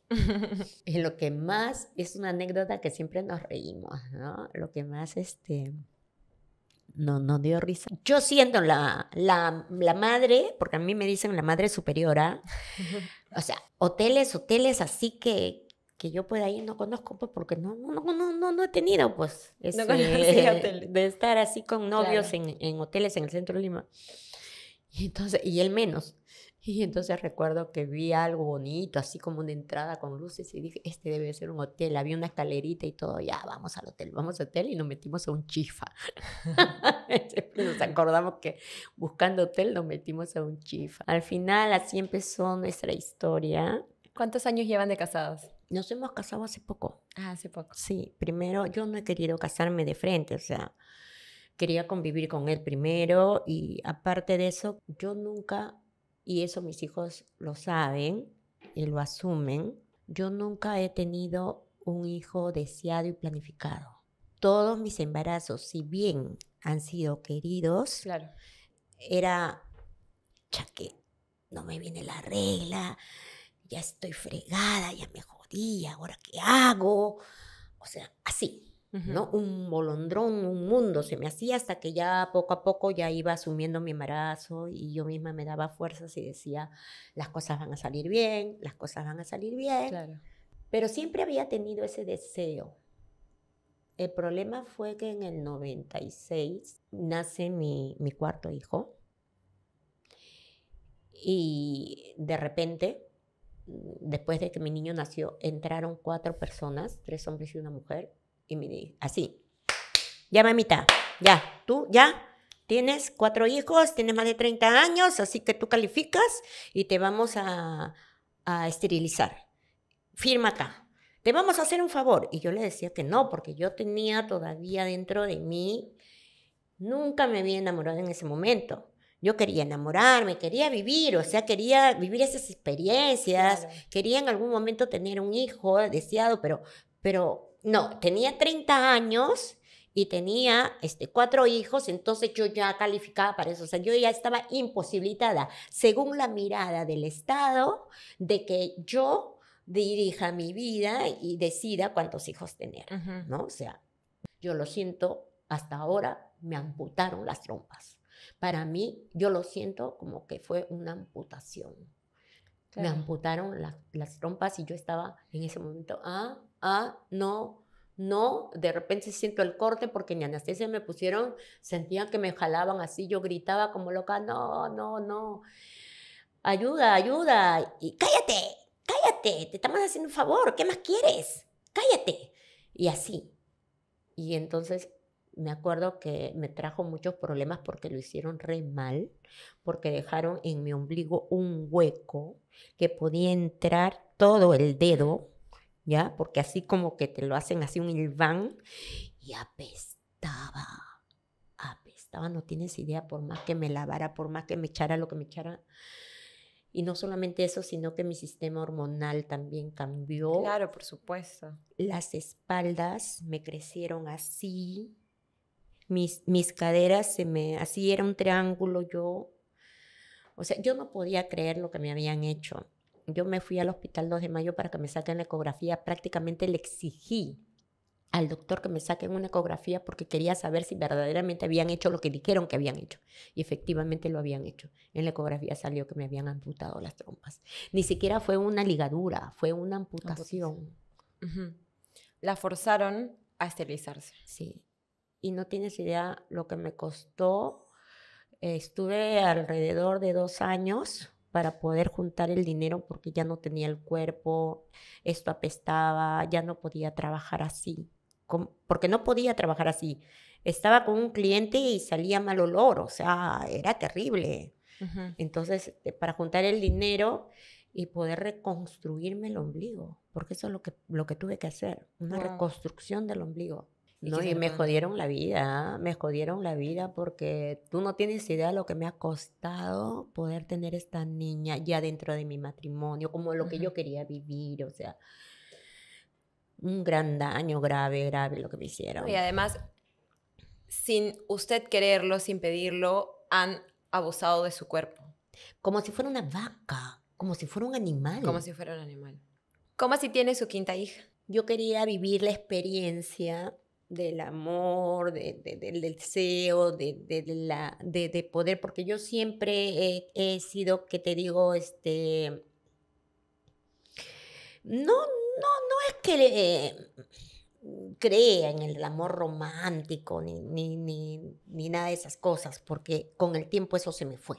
Ujú. Ya, eso se me fue porque ya me había casado, ya había vivido lo que era el matrimonio, la fiesta del matrimonio y todo lo demás, pero sentía dentro de mí que me faltaba vivir eso, que yo quería sentir eso, que esas emociones fuertes, y sentía que no lo había vivido hasta el momento, y tenía la esperanza, a pesar de que ya tenía mis años otoñales, pero había alcanzado cierta madurez en el cual yo ya sé lo que quiero. Y yo sobre eso digo, pero lo que quiero es válido, yo quiero rescatar esto. Y es válido, porque ahora sí puedo, porque ahora, o Ya tiene sea, no estabilidad. es que, claro, no es que voy a traer un niño al mundo para que pase penurias, no, sino Ujú. que ahora sí puedo, ¿no? Ahora sí quiero, ¿no? Y quiero vivirlo. No tenía la pareja, entonces es más, hasta pensé, y me fui, me acuerdo, al banco de esperma a averiguar cuánto costaba, cuesta $1,000, por si acaso, para Sí. quien quiera saberlo, porque yo quería vivir esa experiencia de tener un hijo planificado, querido, abrazado, convocado, porque yo la siento a mi hija que yo la he convocado, yo la he convocado a este mundo, ella está acá por mí, ¿no? Y bueno, por su papá. Y, porque yo ya con las desilusiones que tuve con los hombres y que yo ya no quería saber nada con los hombres, entonces yo dije, no, acá al banco de esperma de frente, ¿no? Y me fui pues al banco de esperma y todo, y en eso es que me reencuentro nuevamente con mi esposo. Empezamos a salir. Él se moría de miedo y créeme que yo también. Es más, hubo un momento en que quisimos sabotear la relación porque estábamos con miedo, o sea, ¿qué vamos a hacer? ¿Cómo vamos a hacer en nuestro futuro esto? O sea, sí quiero, pero tengo miedo, o sea, sí quiero, pero yo también, ¿no? Porque yo decía, yo lo acepto a él como el padre de mi hijo, me va a sumar toda la vida eso, o sea, no es como que tú vas a un banco de esperma Claro. y, Y no hay ninguna y no hay ninguna, responsabilidad, ni exacto, o ninguna, sea, ni se conocen, ni tienen por qué saber. exacto, no tengo por qué saber y mi jefe y se acabó, Ujú. ¿no? Sino que él iba a ser el padre de mi hija ya toda la vida y eso me iba a juntar a él toda la vida, o sea, ni modo, o sea. Entonces, teníamos mucho miedo hasta que nos sentamos y hablamos muy bien de todo porque la verdad que durante todo ese año él me dijo, no tienes idea cómo te he extrañado, no tienes idea cuánto te he pensado, el reencontrarme contigo. Él nunca jamás, nunca me había dicho te amo. Nunca, porque para él decir te amo era representar, entregarse todo. Entonces él nunca me había dicho te amo. nunca, ¿no? Y hasta que le costó decir te amo, y lo dijo, y ahora me lo dice todo el tiempo, ¿no? Porque ni siquiera ninguna de sus chicas, según él, ¿no? Lo que él me cuenta, ¿no? Se los dijo tampoco, ¿no? Porque a él le cuesta mucho decir eso, ¿no? ¿Él había sido su cliente por años antes de reencontrarse o No, habían tenido pocos encuentros? más o menos él había sido mi cliente asiduo por un par de años. Yo recuerdo que inclusive en una fecha, me parece que fue en enero, su papá había fallecido. Él dejó de venir porque él llegaba todos los sábados y después dejó de venir. Y era que su papá había fallecido, había habido un problema ahí. Después Claro. dejó también de venir un tiempo. ¿Y qué había pasado? Que se había ido a la mina porque él trabajaba en la mina. Y se había ido también por un tiempo. Y regresó flaco, todo chupado, negro. Y yo, ¿qué pasó? O sea, wow. No, me dijo, me fui a la mina. Pero ya no voy a ir a la mina, me dice, porque te extraño. Quiero venir acá, quiero venir a verte y no sé qué. Iba y O sea, venía entonces. iba y venía, ¿no? Right. Entonces, pero así, cuando ya decidimos tener una relación ya formal, y decidimos tener a la bebé, él ya me presenta a su familia, ¿no? Él asume quién soy también. Ujú. Pero una de las cosas que ayudaron, y él lo reconoce, ¿no?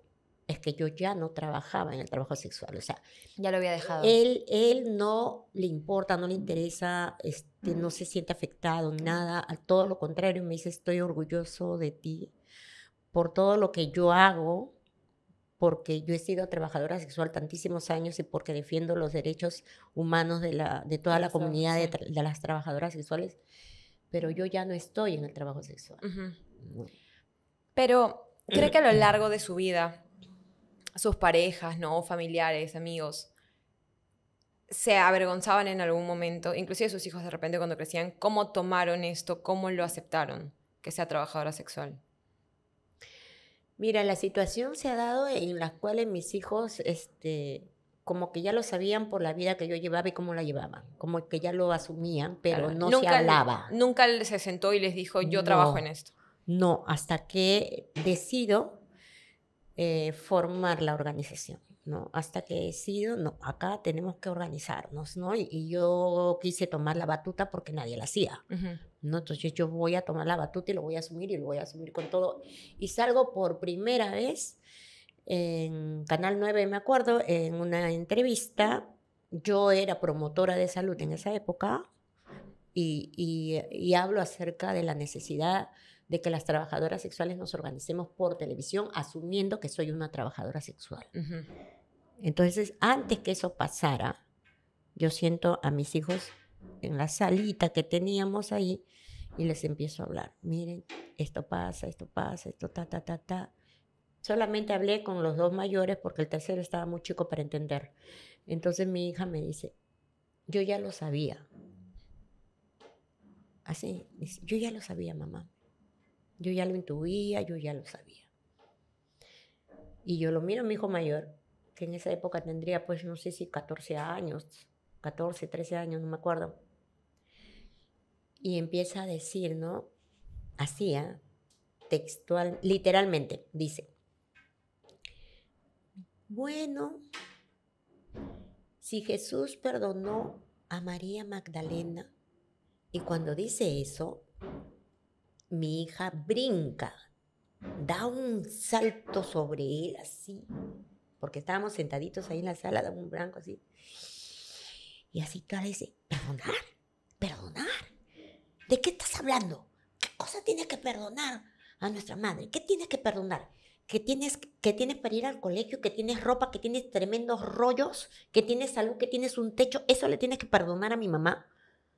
Así, así. Y mi hijo se quedó así, o sea, yo en mis hijos tuve grandes aliados, ¿no? Mis grandes aliados inclusive han dado reportajes hasta para el extranjero de lo que se siente ser el hijo de, como me dicen entre comillas, la madre superiora o la más grande prostituta del país, la prostituta que organizó La batutera.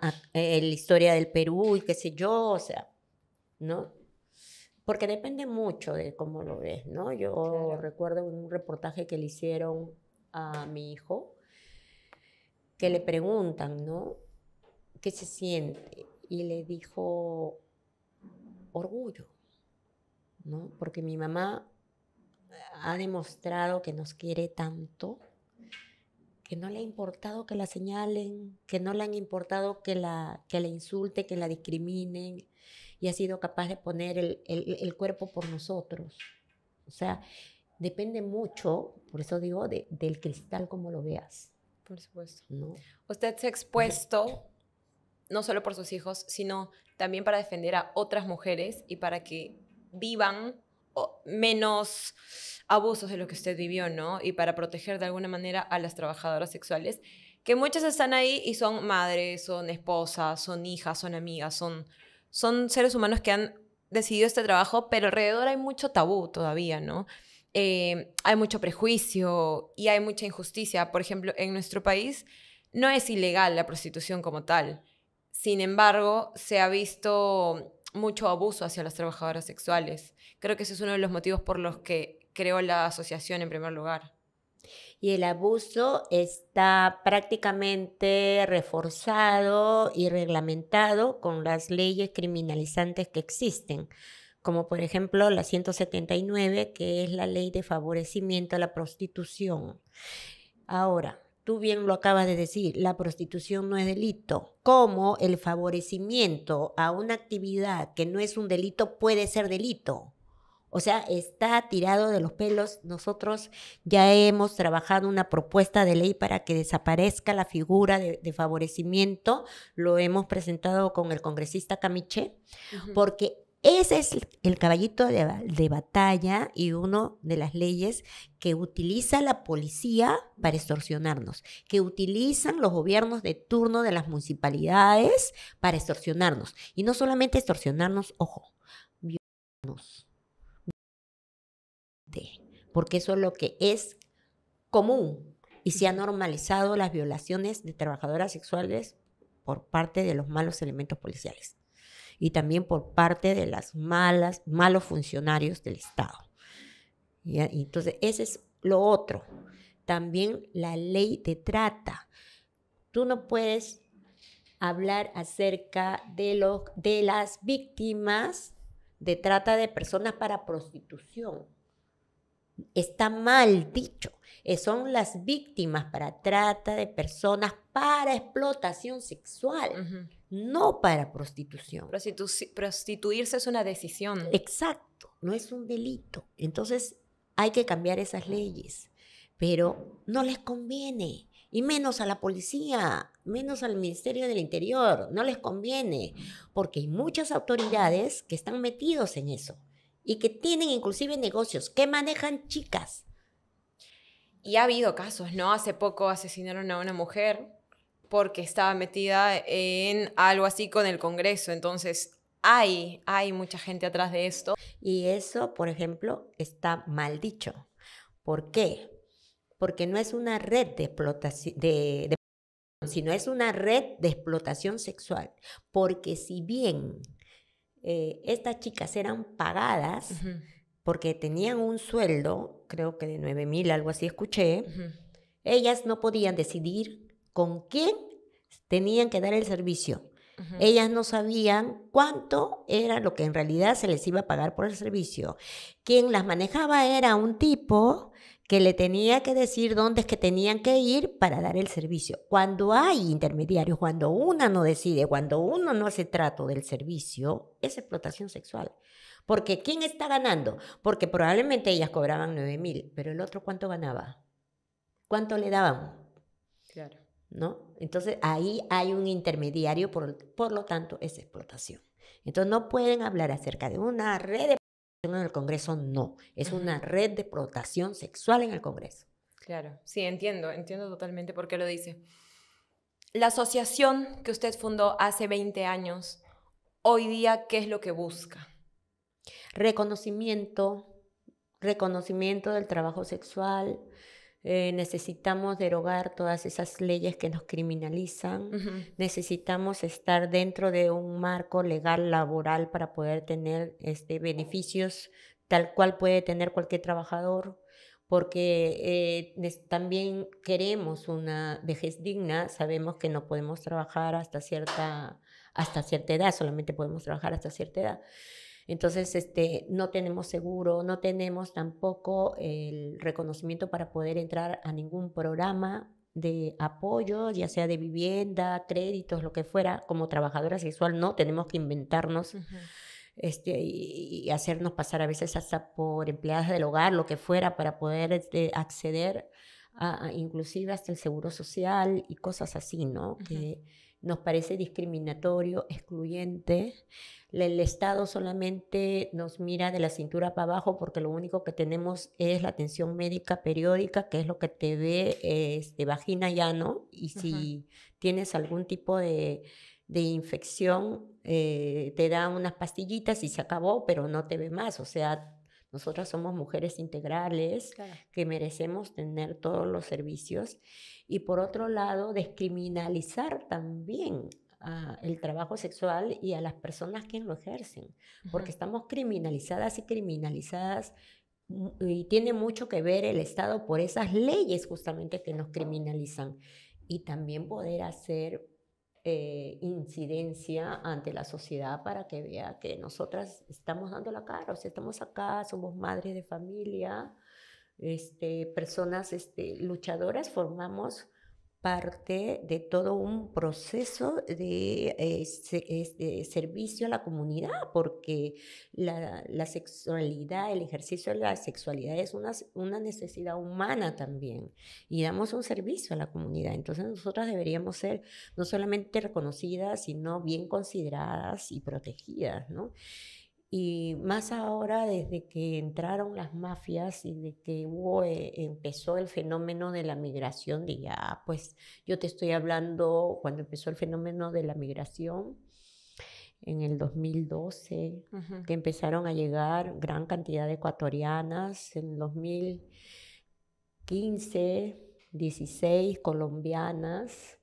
A partir del 2017, 18, 19, la migración venezolana. Entonces acá tenemos trabajadoras sexuales migrantes de muchas nacionalidades, pero cuando entraron las mafias, que fue en el 2019, justamente unos meses antes de que empiece la pandemia en el 2020, porque en el 2020 empezamos las trabajadoras sexuales, Ujú. empezamos a recibir las esquelas. Al principio, ¿qué cosa era lo que nos decían? Porque las que trabajábamos en las calles éramos mujeres que trabajábamos muchas décadas en las esquinas muy conocidas como Cayoma, Cepita, Colmena, ¿no? Eran Ujú. nuestros lugares de trabajo sexual. Décadas, pues trabajábamos ahí.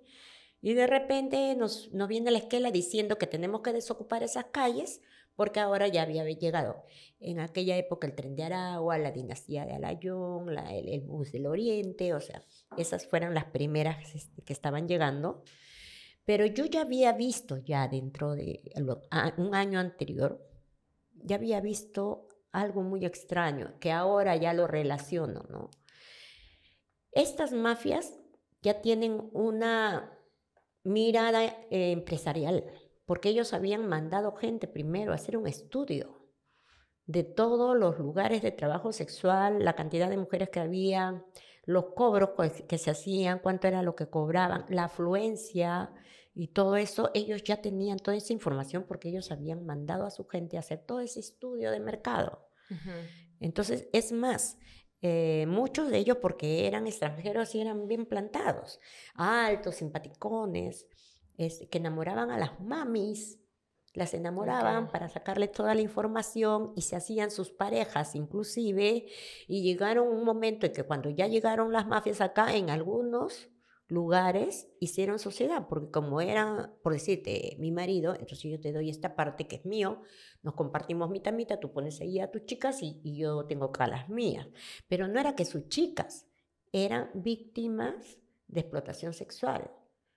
Entonces, muchas de nosotras que éramos empoderadas, que habíamos decidido ejercer la prostitución, nos tuvimos que arrimar y dejarle los espacios porque venían con armas y nos ponían el arma en la cabeza para que nos alejáramos. Pero más nada. ¿Cuándo empezó todo? Cuando empezaron a matar. Empezaron a matar a las víctimas que se querían liberar, se querían escapar o que estaban dándole algún tipo de información a la policía porque les agarraban los celulares y les miraban, les revisaban a ellas, víctimas, estaban metidas dentro de las casas de acogida, pues, porque así las traían. Y las tenían como secuestradas, entre comillas, porque si bien podían salir a la calle, ellos habían mapeado a toda su familia y les decían, bueno, ¿tú te quieres escapar? Mira esto. Y le enseñaban la foto de su hijo. Habla con tu mamá, toma el teléfono, habla con tu mamá. Mamá, el bebé, está jugando. Está jugando, sí está jugando. Mándame una foto. Ya, pan, le toma la foto. El mismo polo, el mismo peinado, el mismo lugar, o sea, estaban mapeado. acechando. Mapeado. Entonces ella obviamente no se iba a ir hasta que pague la multa, porque ellos tenían que pagar una multa. Les traían con engaños y les salían cobrando 30.000 soles, que era la multa, y una vez que pagaban la multa, ellas podían hacer dos cosas. O traer una amiga que ocupe su lugar, también con engaños, o pagar otra multa. Al final, si no podían traer a alguien, tenían que pagar 30.000 soles más. Recién ahí ya la liberaban. Wow. ¿No? Pero ¿qué pasó? Mandaron una esquela al siguiente año, ¿no?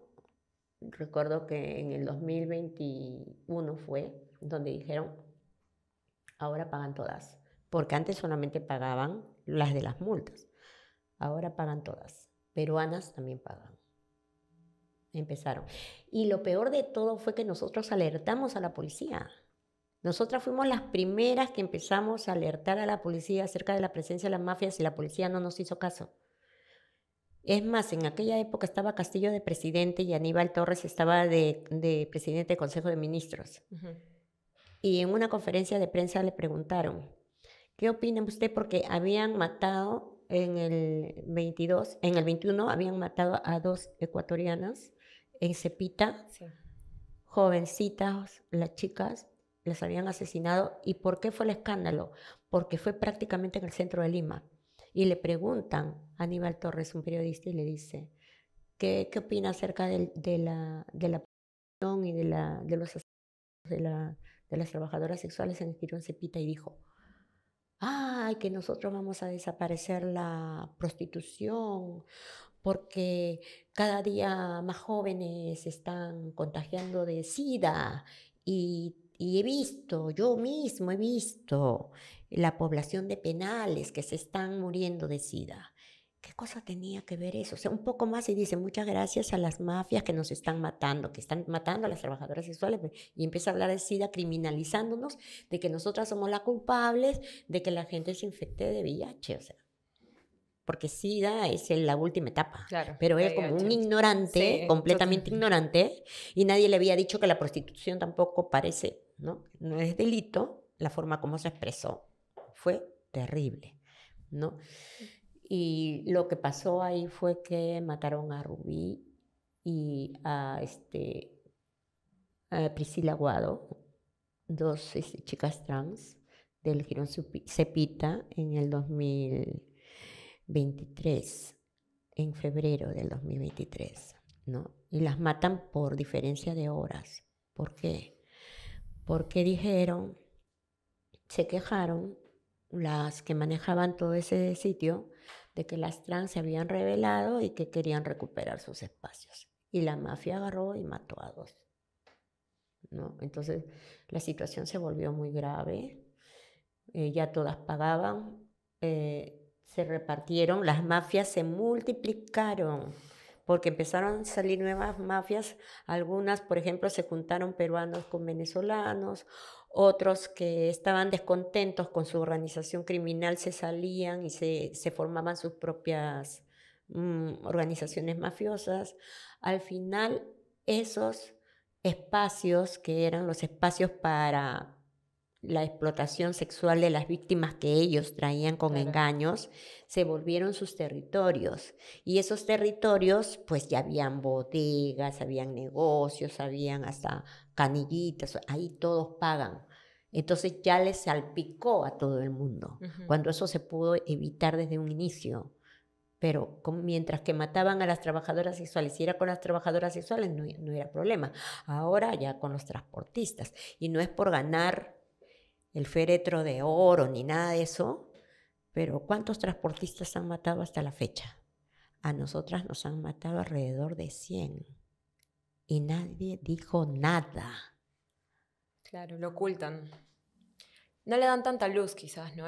Porque, de nuevo, el trabajo de las trabajadoras sexuales se vuelve muy tabú, se vuelve muy lejano, la gente lo ve muchas veces también con desprecio y por eso no han hecho tan públicas estas muertes, a pesar de que, de nuevo, ¿no? Son vidas, son personas, tienen hijos, son familia.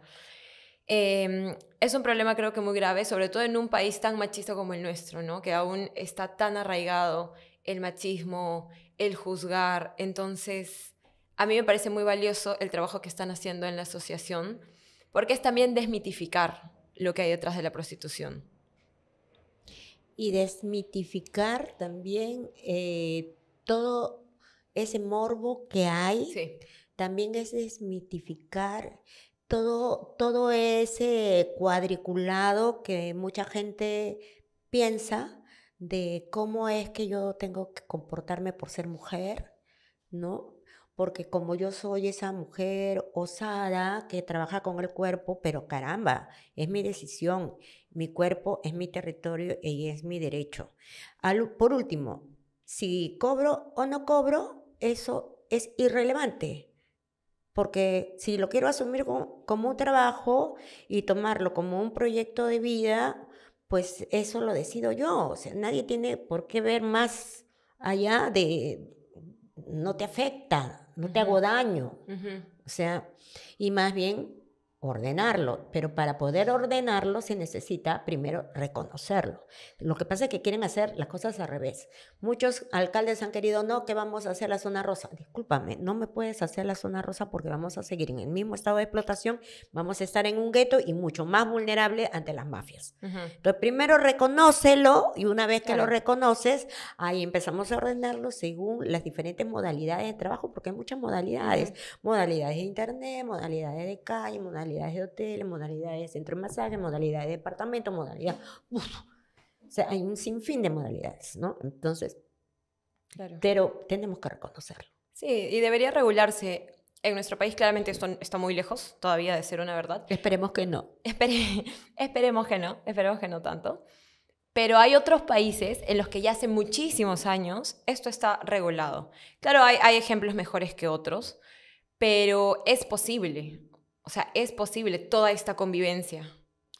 Es posible y sobre todo que sería un duro golpe a la corrupción. Un muy Sí, duro golpe a la corrupción. claro. Porque si se reconociera y se ordenara y se reglamentara, ya no podría haber policías extorsionadores, ya no podría haber operadores del gobierno, violadores sexuales, o sea, no. Ya no Ya abusarían. no había Claro. ese abuso. Y se reducirían a la mínima expresión estas mafias criminales Ujú. de extorsión y sicariato. Sí, totalmente. Ángela, te quiero preguntar, ¿cuál es la lección más importante que crees que has aprendido siendo... Varias, varias, pero la que más yo rescato, y no quiero que se sienta como que es una apología a la, sino que me hizo crecer en el aspecto del empoderamiento, porque yo era una muchacha tonta, ingenua, con muchos miedos. Cuando yo entro al burdel por primera vez y yo veo a las mujeres todas erguidas, empinadas, con un manejo del cuerpo, manejo de su vida, y yo le decía, ¡wow! Yo quiero ser así, pero no por el hecho de la prostituta en sí, sino de la personalidad que ella había desarrollado, La seguridad. la seguridad y su toma de decisiones y de lo que ella quería era un proyecto de vida para ella, lo que ella quería. Y yo muriéndome de miedo y todo el tiempo poniéndome obstáculos y diciendo esto es imposible y no lo puedo hacer. O sea, yo sí lo puedo hacer, es solamente el pensarlo, el proyectarte, el desearlo y trabajar en ello. Y fue eso lo que cambió mi vida, la verdad que sí. Yo recuerdo mucho esas matriarcas, la mayoría ya murió, porque yo era muy joven, yo entré a trabajar cumpliendo 18 años, de 17 para 18, y ellas ya tenían en esa época 35 por ahí, ¿no? O sea que ahorita yo ya tengo 60, pues, ¿no? La mayoría ya... Y 60 bien puestos y muy orgullosa de mis 60. Pero la mayoría ya murió y en esas épocas no había lo que hay ahora, pues. Ahora una se cuida, hay una cultura ya más de prevención. Sí. En aquellas épocas te contagiabas de sífilis, te contagiabas de gonorrea, así, porque también la clientela no quería usar en esas épocas condón. Cuando yo inicié a trabajar, me costaba mucho que los clientes lo Se hicieran pongan como... con condón porque te preguntaban, ¿no? ¿Cuánto cobras? ¿Qué hace? Todo, todo, todo. ¿Con condón o sin condón? Ah, no, con condón. Ah, ya, entonces se Con iban con otras, se otra. iban con otras. Se iban con Y otra. aceptaban otras. Sí, pero ¿qué les costó? Ujú. Por Murieron supuesto, por jóvenes, supuesto. murieron jóvenes. Oye, espero que eso esté más reglamentado, ¿no? Espero que todas usen condón. También porque hay más información a la mano. Más que reglamentado, no es la reglamentación lo que te hace que una acción como esta sea efectiva en los programas como políticas públicas del Ujú, Ministerio de Salud. Lo que tú tienes que trabajar ahí, por ejemplo, es el empoderamiento. ujú. Tú como trabajadora sexual, tú tienes que estar orgullosa de lo que eres y saber lo que vale y lo valiosa que eres. Y por lo tanto, darte ese valor porque tu salud no tiene precio. ¿Qué cosa es lo que te van a pagar por un servicio? 100 soles más, 200 soles más, un Claro. millón, ponte ya. ¿Eso vale tu salud? ¿Vale tu Tu vida. vida? Ujú. No. Entonces, eso es lo que uno trabaja. El empoderamiento, la autoestima. Pero si todo el tiempo la está diciendo, eres una cochina, desgraciada, calzón flojo, ¿qué le va a importar si lo hace con Ujú. condón o sin condón?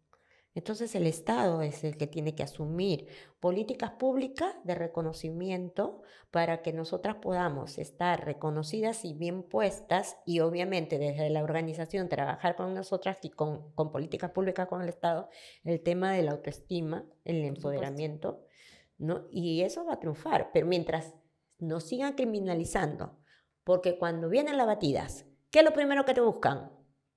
Ah, esta tiene condones, es prostituta, adentro. ¿Qué es eso? Nos tendrían que premiar si tenemos condones, pero nos criminalizan por tener condones en las carteras. ¿Te das cuenta? Ujú. Está haciendo todo lo contrario el Estado. Claro. Y eso tiene que cambiar. ¿Te hubiera gustado dedicarte a otra cosa? Sé que ahora lo haces, me parece increíble, estudiaste y replanteaste tu vida para ayudar, ¿no? Y para ofrecer también tu conocimiento a mujeres que se dedican hoy a la educación. Pero si te hubiera gustado hacer otra cosa cuando eras joven. Mira, yo quería ser cantante. Yo quería ser ingeniera electrónica. Me gustaba mucho la física. Yo quería ser modelo, ¿no? En ninguna de las cosas que yo quería tuve apoyo. Nunca tuve apoyo. Porque yo tenía que ser ama de casa, Ujú. ¿entiendes? Mis hermanos eran los que iban a ser los Claro. profesionales. Los hombres sí pueden, las mujeres no. Así es. Entonces, y cada vez que yo le pedía a mi papá que quería ir a estudiar algo a un instituto, así, eh, me da pena decirlo, pero yo recuerdo que me daba un puñete y me dolía. Así que dejé de querer, Ujú. dejé de querer. Y pienso yo ahora, y lo tengo y estoy plenamente convencida porque el universo es maravilloso y hay cada cosa en su lugar en este universo. La culpa de todo lo malo que nos está pasando es por nosotros mismos, que no cuidamos nuestro medio ambiente y que hacemos disparate y medio. Pero igual esa misma lógica tengo para mi vida.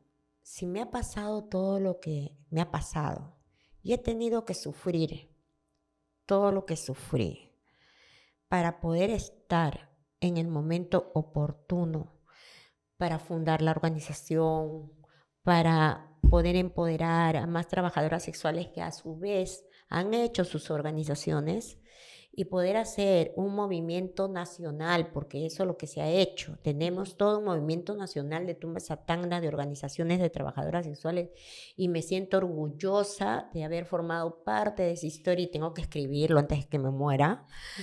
La historia de la organización de las trabajadoras sexuales en el Perú, yo creo que es porque así tenía que ser. Y no me lamento. Ahora tengo una vida feliz, estoy enamorada de todo lo que hago. Sí es difícil en el sentido de que cuando tú trabajas en una organización, trabajas con personas y cada persona es un mundo y cada persona tiene muchos problemas. No es como que trabajas con las máquinas y todo y eso te carga. A veces hay historias que me duelen mucho. Pero yo tengo que sanar porque tengo que sanarlas a ellas y yo tengo que estar sanas. Al final de cuentas, terminan siendo mujeres que en algún momento no podían decir su nombre sin ponerse a llorar. Les decía, ¿cómo te llamas? Y se ponían a llorar. Y ahora las escucho hablando con sus discursos tan lindos sobre nuestros derechos y todo, y me siento tan orgullosa de formar parte de eso, te juro. Yo creo que estoy donde debo estar. Y me siento orgullosa de eso. Qué lindo.